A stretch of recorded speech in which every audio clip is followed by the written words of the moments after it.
私たちのウェビナーにご参加いただきありがとうございます。まもなく開始いたします。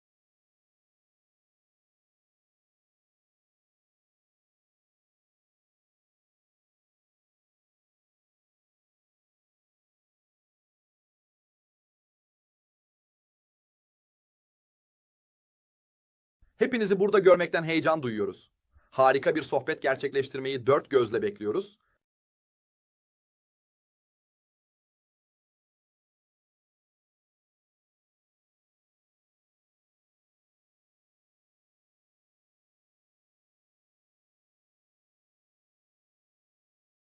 Obrigado por participar do nosso webinar. Começaremos em breve.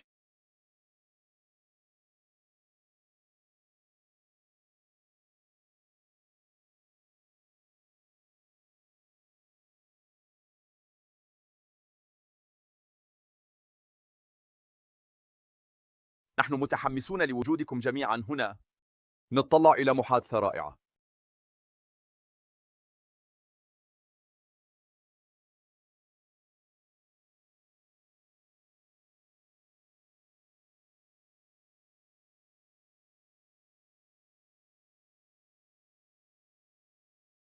เรารู้สึกตื่นเต้นที่ได้มีทุกคนมาที่นี่ตั้งตารอที่จะได้สนทนาที่ดี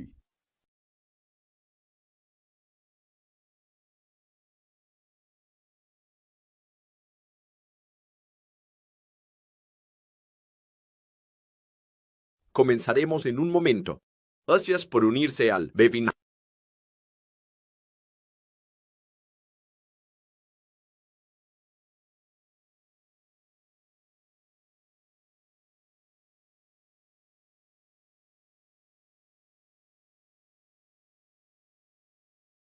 Kiitos, että liityitte webinaariimme. Aloitamme pian.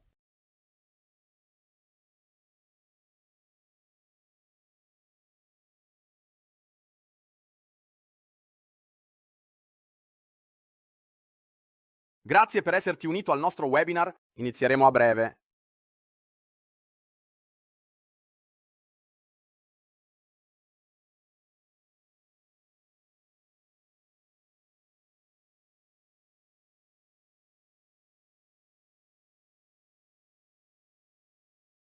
Witamy i dziękujemy za przybycie. Nasz webinar rozpocznie się za kilka chwil. “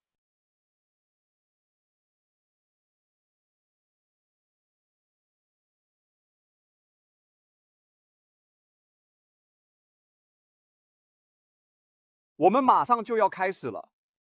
感谢您参加我们的网络研讨会。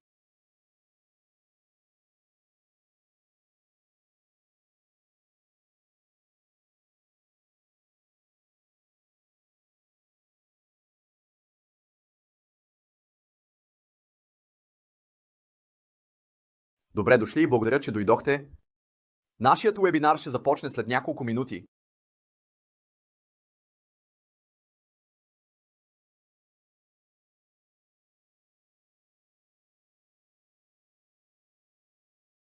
Chúng tôi rất vui mừng khi có tất cả các bạn ở đây. Mong chờ một cuộc trò chuyện tuyệt vời.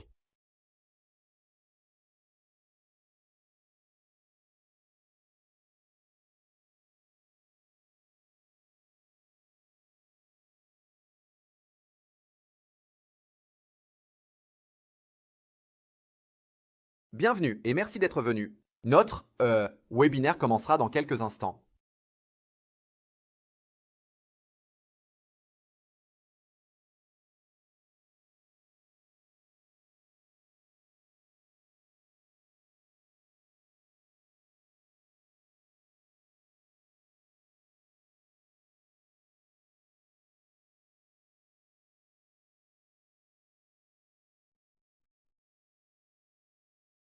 Great. Welcome, everybody. Thanks so much for spending time with us today. We're really looking forward to talking to you about rewiring the future and looking at what's happening with AI and how it impacts the networks. I have two great guests with us today. I'll do a quick round of intros, starting with myself. I'm Alan Weckel, a founder and technology analyst at 650 Group. We produce market research reports as it relates relates to different markets, AI, etc. And I'm looking forward to this presentation. I'll go ahead and pass it on over to you, Thomas, to do a quick intro of yourself and where you're from, please. So welcome everybody. My name is Thomas King. I'm the CTO at DE-CIX. I'm currently in Frankfurt, Germany. As I said, I'm the CTO at DE-CIX. DE-CIX runs internet exchanges and cloud exchanges globally at 60 plus locations nowadays. We run some of the largest internet and cloud exchanges globally as well, with Frankfurt, for instance, pushing more than 18 terabits of traffic. My team is responsible for building, running, and upgrading the global network, and of course also for innovating on interconnection services and products. Great, thank you so much. And Rodney, why don't you give a quick intro of yourself and your role? Sure. My name is Rodney Dellinger. I work at Nokia. I'm the CTO of Nokia's web scale group. What does that mean? Is that we're a team that helps build. We help build and fill the pipes that the hyperscalers use day to day, whether they be inside the data center or connecting to data centers over short distances or long distances. So again, awesome to be here, Alan, Thomas. Thanks for taking part in this with me. Yeah, sounds good. It looks like Thomas has filled his pipes already from his intro. Right. Let me dive in here and share some data points with the audience, and then we're kind of go have a good conversation about what we're seeing with AI. So on this slide, I'm just showing the different waves of AI here. We're kind of entering the agent or agentics wave that you see there. The kind of key is that from an infrastructure perspective, we're going to spend over $1 trillion. And I have a hard time putting my hand around what's exactly $1 trillion. It's basically about $2 million per minute of spend, and it equates to roughly 300 to 400 ports per minute to being installed into the data center. So if we kind of bring it down in size, it's just an incredible amount of data and an incredible amount of infrastructure. And it's different, right? Ultimately, we're talking about a new east-west as we look at these back-end networks that we're all familiar with, whether it's scale up or scale out. We're adding a tremendous amount of bandwidth to the network. So let's kind of think about that from a couple different perspectives. The first one here is kind of what we're seeing from a revenue perspective.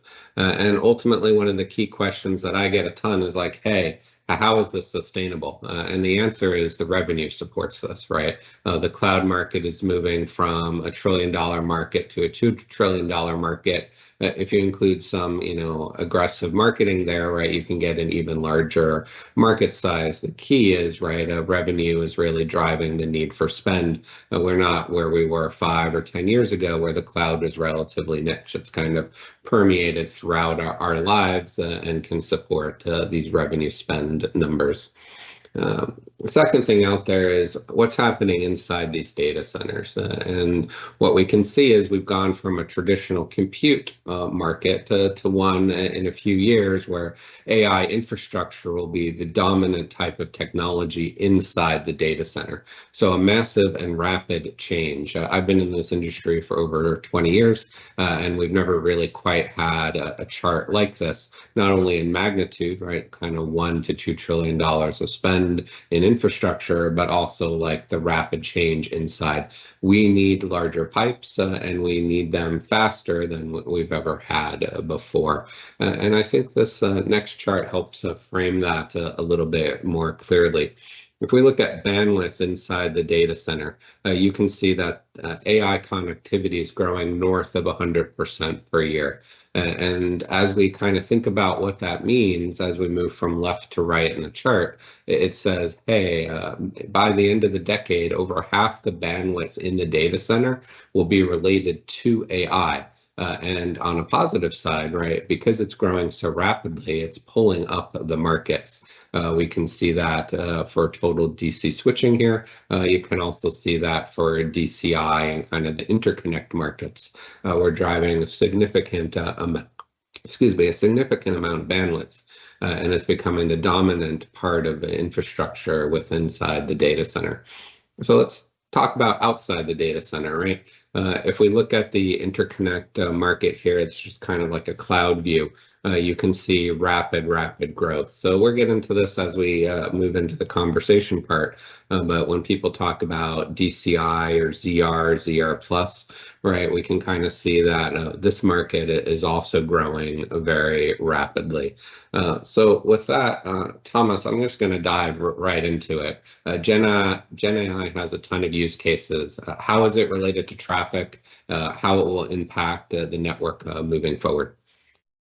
So I know you might think I'm a polyglot, fluent in tons of languages, but actually I'm quite bad with languages, right? And you hear that from my accent. So when we prepared for this webinar, we were talking about okay, what kind of examples can we show to the audience how powerful generative AI is already today, right? We all know this prompt-like tools like ChatGPT and Gemini, whatever you use, where you ask a question by text and you get a result back which is text. But generative AI is a lot more powerful than that already today, right? And we saw that in the video in the beginning because we used a tool which was using face swapping and text-to-speech technology to let me speak in different languages I hardly can recognize when I just hear them, which one they are. But it did a very good job because if you don't know me, I think it's very hard for you to understand if that was generated or is it that's the real Thomas. And video is a good example because video is the traffic driver in the internet. It was for years, right? We have seen a steady growth of internet traffic in the internet for about 20% a year over year. And with technologies like this, that will continue to grow in this direction and most probably will even increase stronger than that. So definitely AI, generative AI will be a big push on traffic in the internet. Yeah, Thomas, you give yourself a little bit too much credit. As an American, we speak English and bad English. So it's definitely a little bit of a dynamic with your European side. You're being a little bit too modest. Rodney, let's talk Gen AI and network from your perspective. Sure. When Gen AI became something that was something the laymen started to understand and follow, it was all around creating haikus and things like that, sort of jovially. As we were preparing for this, I went to the dentist a few weeks ago. I'm certain so many people are tuning in now that they know that I went to the dentist 2 weeks ago. And normally at the dentist, when you lay back in the chair, they have a little video monitor over you and they're showing either a latest sporting thing or like some type of game show.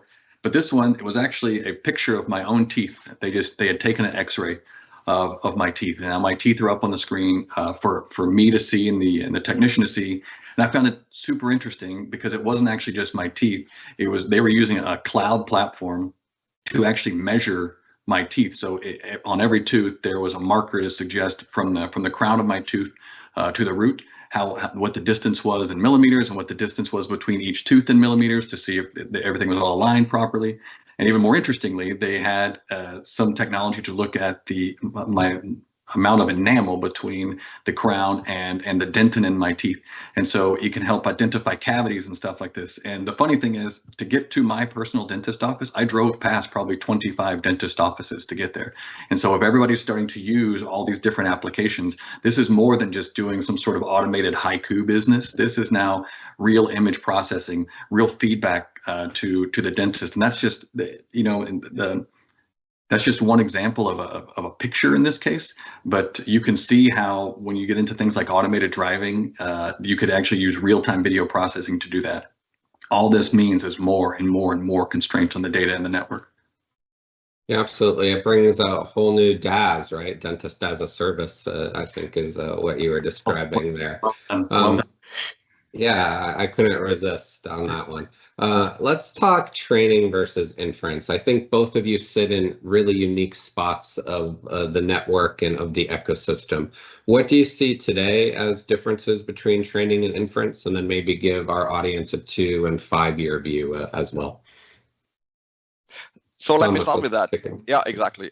So, if we look in the current state, we see that for generative AI, we have 2 phases, right? We have the training phase, where actually the large language models, it's the dominant models which we use today, are trained, right? And to do that, what we need to do is we need to have the GPU with the graphical processors, which are connected very closely to the data.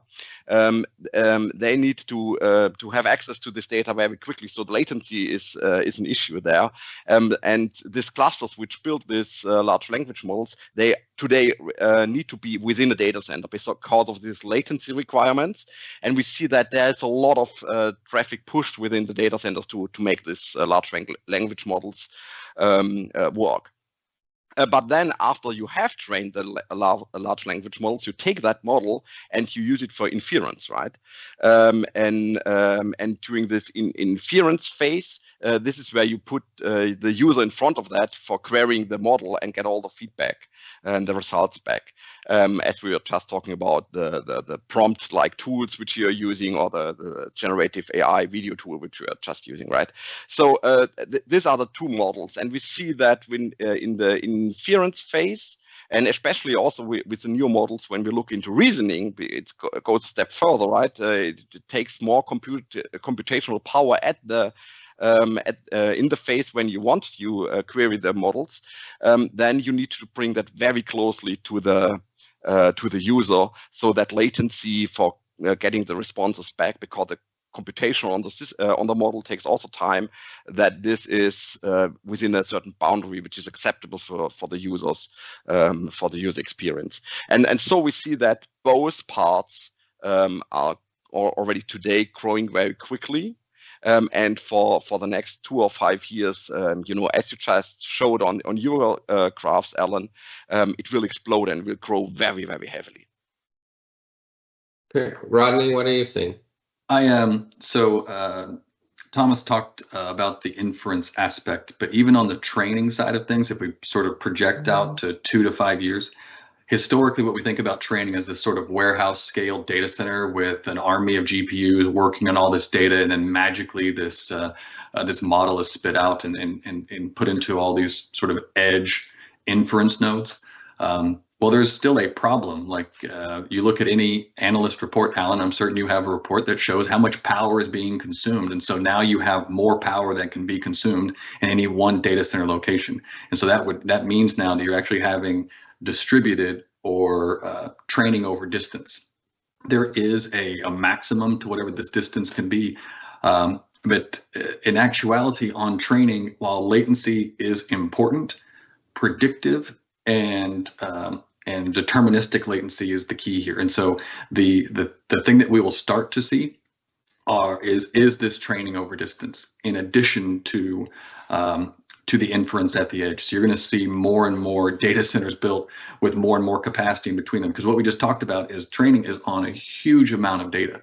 And so now if you have something that's traditionally been east-west traffic, it's still technically east-west traffic, I think, from a data compute perspective, but it's still leaving a building, it's going to another building, whether the building is 2 kilometers away or 20 kilometers away. It's going to impact the overall data required in the network. So that's one of the things we're seeing there. And then the next thing that you might see, and Thomas hit on it, whenever we use a large language model and we type in our prompt and we hit enter, there's a metric called time to first token. And the time to the first token is effectively, if you think about a token in natural language, is effectively a syllable. And I actually queried and I interviewed Meta's AI in preparation for this session. And I asked it, what is a typical latency that you would want for a large language model query? And it specified that you would want something between 200 and 500 milliseconds for that to actually to be very natural feeling. And then you'd want the number of tokens per second to be somewhere around 30 tokens per second, because the world's fastest readers can read about 1,000 words per minute. So why am I telling you all these wonderful latency metrics? Because there's really only a few things that can affect latency, and that is the transmission distance over the fiber and the number of electronics that you have to pass through from GPU to GPU.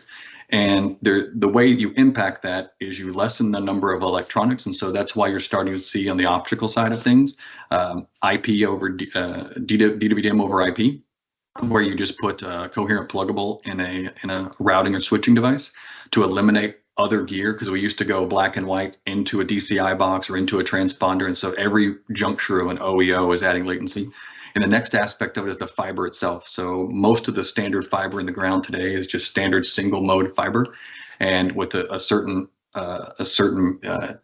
index of refraction, and that's going to define the speed of the light that goes through it. Well, there is an emerging technology called hollow core. I know, Alan, I'm getting to the next 2 or 5 years. I'm getting here. In the hollow core fiber, you've seen a lot of press from Microsoft specifically. They'll be rolling out 15,000 kilometers of hollow core fiber over the next few years. And what that will do is also reduce the latency by a third just in the fiber by itself. And what does it allow for is that given a certain latency envelope for an application, that latency envelope can now be extended. So actually, hollow core fiber has a third less propagation time than glass, if you will. So that 30% less, if you do all the math, you can actually create for the same latency envelope a 50% longer link, which is pretty interesting when you start thinking about diversifying your power and getting cheaper real estate and things like that. If you're in a metro area and you can go. And if you go from 80 kilometers to 40 kilometers farther up to 120 kilometers, that's much cheaper real estate as you get away from it. So that's some of the things that we're seeing over the next 5 years.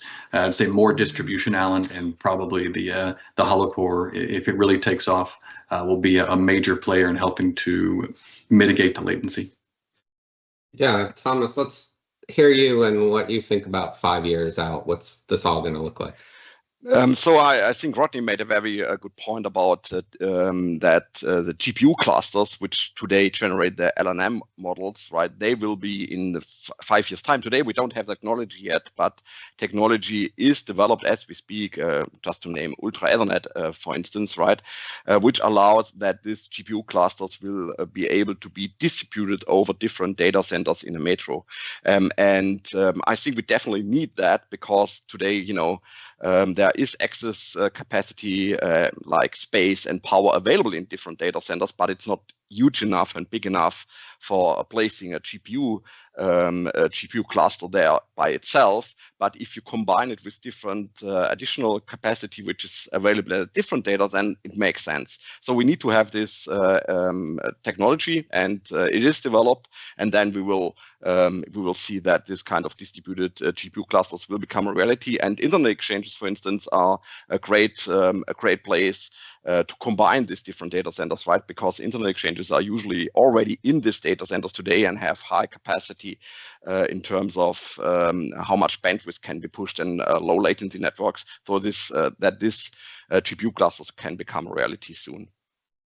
Yeah, absolutely. I think, I always think about this as, hey, if you draw that map that Rodney described and you go from 80 kilometers to 120 kilometers, now you might have 3 power grids that you can serve for AI instead of 1, or maybe 2 cities can be in the same kind of cluster, whereas in the past they needed disparate facilities. So there's just a ton of stuff that you can do as you increase the distance here that allows you to create that user experience. And I think we all kind of take it for granted, right? With search, everything's instantaneous, and it took a while for that to occur, right? In the old search days, you click the button and something came up. It wasn't the instantaneous feed.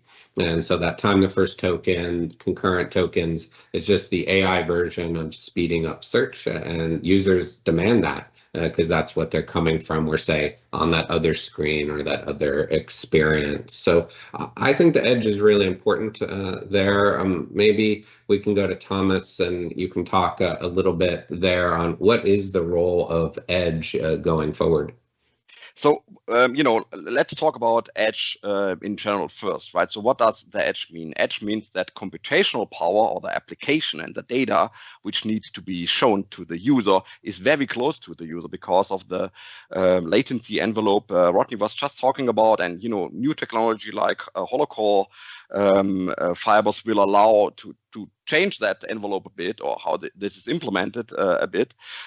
However, so the applications and the data need to be very, very close to the user that they don't experience these latency issues. And we all hate this wheel of, loading stuff when it comes up. And just think about how that changed in the last couple of years, right?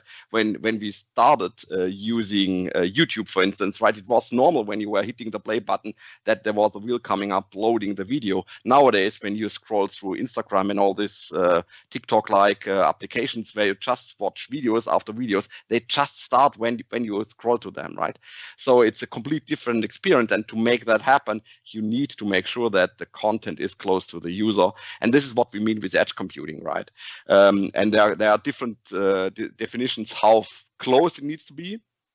Currently today we see that that the data needs to be close enough in a metro perspective, from a metro perspective, so within the city, and this will be also or is already true, and we see that how these large language models are getting deployed today, like with AI providers like Cloudflare or Microsoft Azure, and there are a few others out there, but just to drop a few names, we see that this technology is already in the edge available. So you can load the large language models over there and make them very closely available to the users, which then can on scale use it and have this experience, what you just described when we search today, right? The feedback, the results are instantly there, and this is what customers experience and expect today.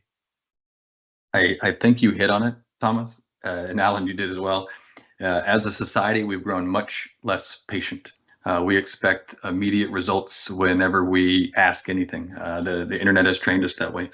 And in terms of the role of the edge, is Alan, as you described it, the different waves, we are emerging into wave 3, where you're putting these agents that are effectively sort of customizations on top of a foundational model. So as we see more and more model as a service business, it needs to be closer to the enterprises that are developing these agents to run on top of it, because you're going to get latency will cascade itself. And so any delay in getting the response back from the model will add to a delay in the customer experience. So let's say you're at a retail store, and their point of sale now is based upon some type of AI agent as opposed to a traditional cash register. You're going to lead to a bad customer experience, which is going to lead to lower revenue for that store. And so that's where more and more of this edge being closer to the end users matters more. So just to build on what Thomas said. Yeah, no, that's perfect. So just do a quick housekeeping here for people who joined a little bit late. We were just talking about the role of edge there. Please feel free to kind of ask questions as you go, and we'll get to them a little bit later. I see some coming in, so thank you for those who asked ahead of time there. Let's talk about optical kind of technology as well. We mentioned ZR a little bit, Rodney, and edge. Let's talk shop there of all the different technologies in optical, please.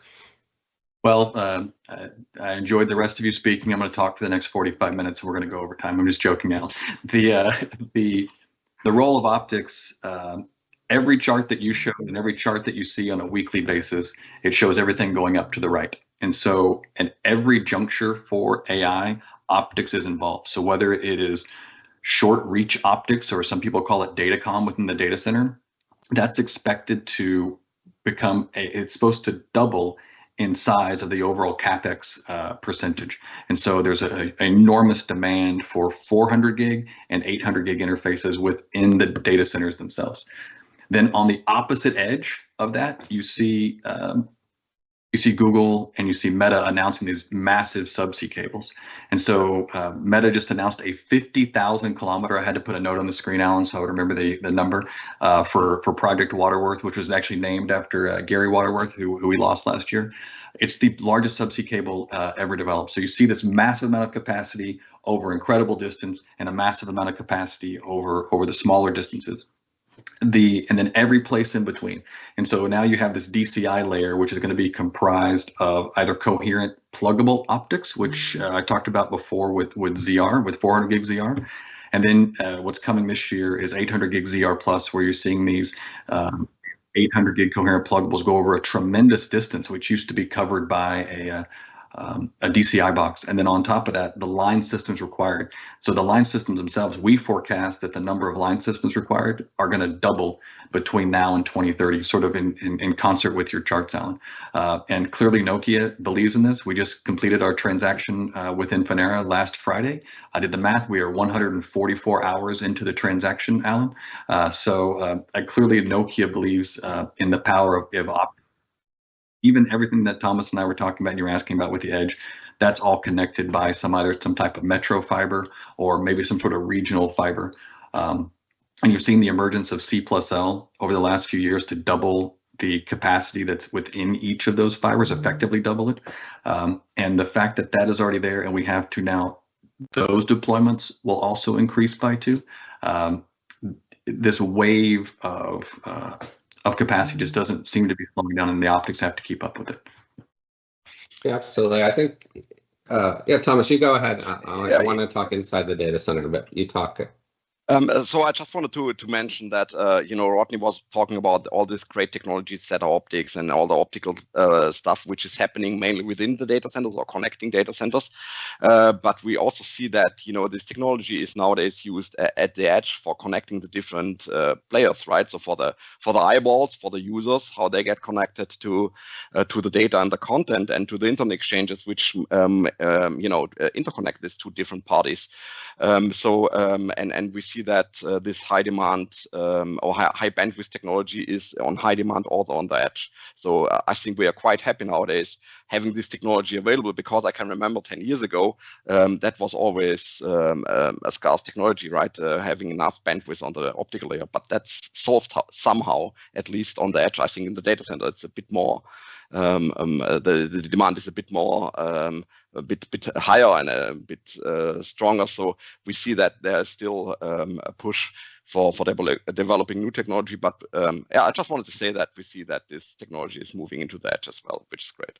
And even in the data center, and I know that Alan, you love to know what's going on 2 and 5 years ahead of time. Like if you look, LPO, so linear pluggable optics, are a big topic of conversation and moving inside of the data center. Onboard optics as well, simply because you need the optics closer and closer to either the compute chip or the switching ASIC. So there's more to come in the optical side, and what everybody will tell you is the next interface can't get here soon enough. And so there's already standards work going on for 1.6T in the OIF for both ZR Plus and ZR, and we're already seeing black and white RFPs for 3.2 terabits. So the amount of capacity being pushed inside the data center, like you said, Thomas, will eventually make its way to the edge. And the funny thing, given that the inference is a data center, that the edge will have these technologies in it maybe just as soon as these training data centers. Yeah, absolutely. I kind of think about it as, hey, historically when we got a new server technology, we added a few cores to the server, maybe bandwidth went up by 20%. But with these new scale out and scale up networks, we're talking a 10x and 100x increase in bandwidth. So it's kind of like an unprecedented amount of networking occurring inside the data center. And Rodney, as you mentioned, like, hey, these standards are now going to happen more rapidly than we've seen in the past, because you're not going 20, 30%, you're going 10x or 100x the bandwidth, right? So, hey, we need faster standards. We're going to do more CPO or new exotic technologies. Like everything is going to occur faster. And kind of, I'd say the 3 of us love technology. That's why we're here. It kind of creates that excitement, right? It's like innovation is faster, is better for the consumer at the end of the day. Sure. So I see a bunch of questions coming in. And that's great. So I'm going to pause once again and remember people in the audience to go ahead and ask your questions, and I'll kind of go through them and ask. And I'll kind of throw out one here. If we can talk a little bit more about the role of optics for distributed GPU clusters. Rodney, I'll start with you on that one. Oh, even within the data center itself, off the GPU directly is an 800 gig coherent or an 800 gig optic today. So directly off of a GPU server, that's where it's happening. We saw a couple years ago that Google published that they were doing this optical cross connect with this project Apollo. So again, another piece of optics inside the data center that is really helping connect these elephant flows. But if you envision a transport network that's not too dissimilar from something like that. So what we would see is, Alan, you showed all your different earlier, your mix of DCI and L3 plus. Effectively, you're going to have these coherent pluggables in the L3 plus directly, and then connecting these data centers together. So yes, the GPU will not connect directly to a GPU over a long distance. It will go through some sort of data center fabric. But eventually that fabric, and what I mentioned before, there used to be an OEO there where you would have a black and white pluggable in a switching device, or an L3 plus device as you characterize it. Now that's gone because you're just going to put the coherent pluggable directly in there, and that's what's going to connect to each other. I don't know if you had any other thoughts on that, Thomas or Alan. So, Rodney, I think you are the expert on optics, right? But what we see is that, when you think about this distributed GPU clusters, that latency is king, and whatever technology is available to connect this different parts of the GPU cluster is important, because you don't want to wait the very expensive GPU parts for the data coming in, right? So and we see that our customers talking a lot about latency, and this is what everybody is looking at, what you just said. So yeah, fully agree with that. You try to eliminate it as much as you possibly can, and like we said, there's really only two methods: is to reduce the amount of electronics in between, and to somehow either reduce the distance or to use a different transmission media that allows you to maintain that distance but reduce the latency. Yeah, I think a follow-up there for you, Thomas, is, are you kind of changing your plans on where you use transceivers in your own network to kind of support AI?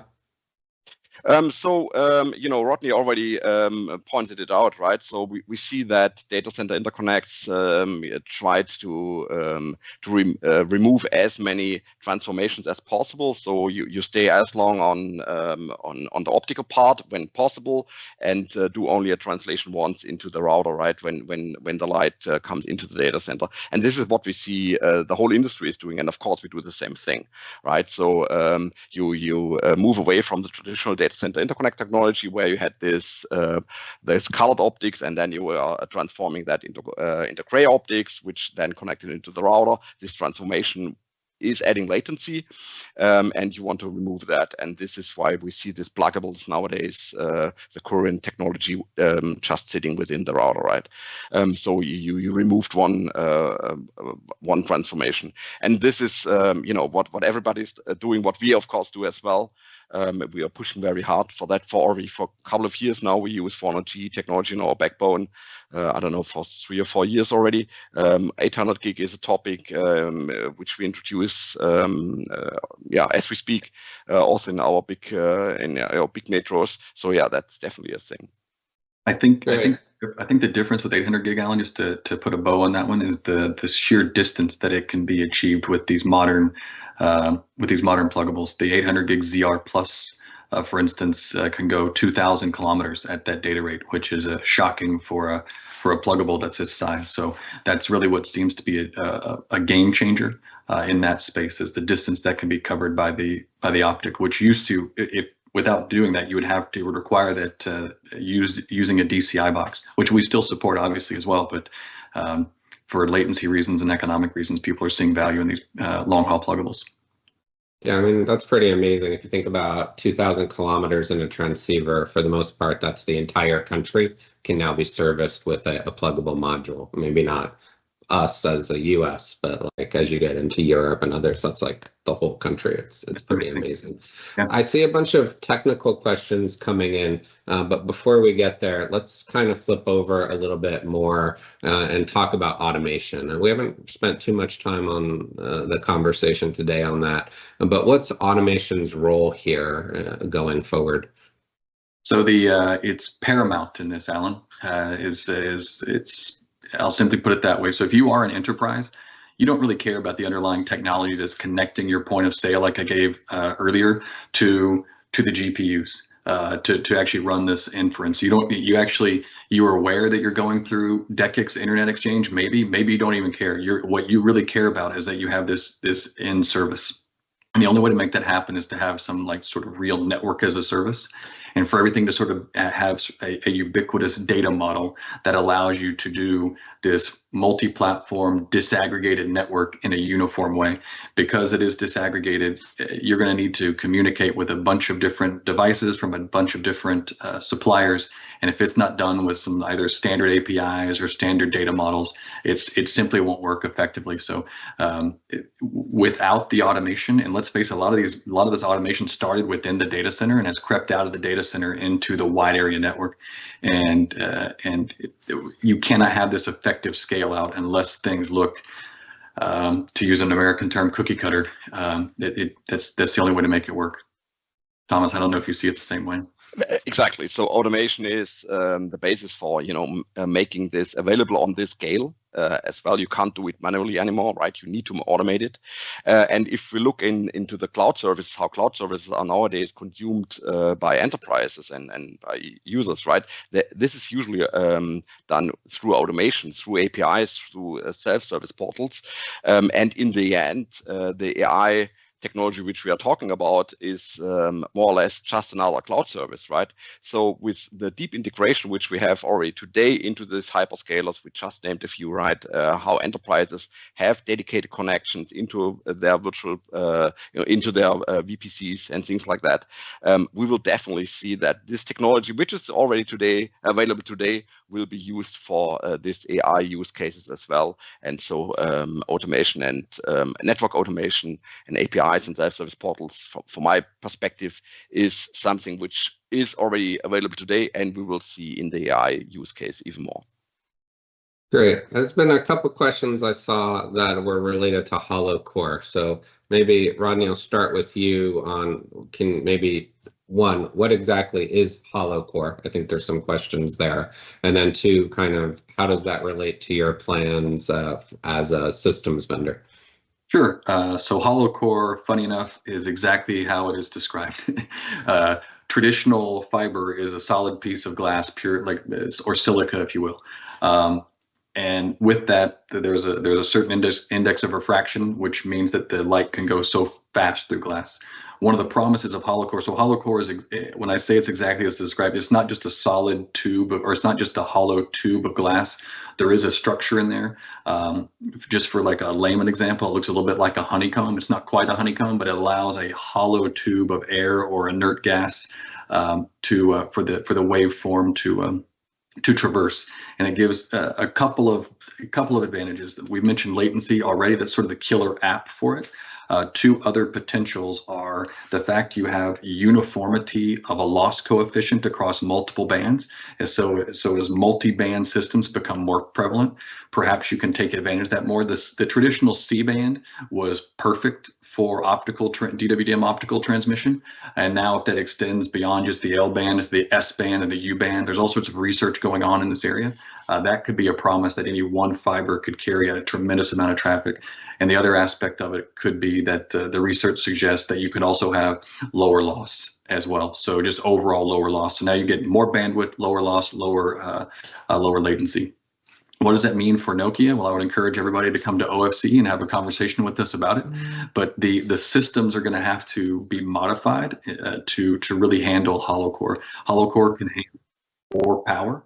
And so if you can handle more optical power, and so if you can make that work, you should. The other thing too, you're going to have some type of transition from a Hollow Core to something that traditional interfaces on an actual optical device are all LC connectors that have a piece of glass going through there. So just some small mechanical changes that you'll have to make, as well as how the power management is done on the optical systems themselves. So, we see Hollow Core especially pushed to Microsoft in the data center space, right? In the metro space, it's not a topic yet, because handling this fibers is a little bit more complex. You were just talking about the gas which need to be put into the fiber. If you think about if there needs to be a maintenance on a fiber, if it's broken or you need to splice it again, this is a lot more complex doing it, on a construction site in a metro. So it's not there yet, but I'm pretty sure with the benefits you were just talking about, with the advantages Hollow Core will bring, it's a matter of years until we will see it also in the metro. Great. I think we'll call one more question. So last question here for both of you.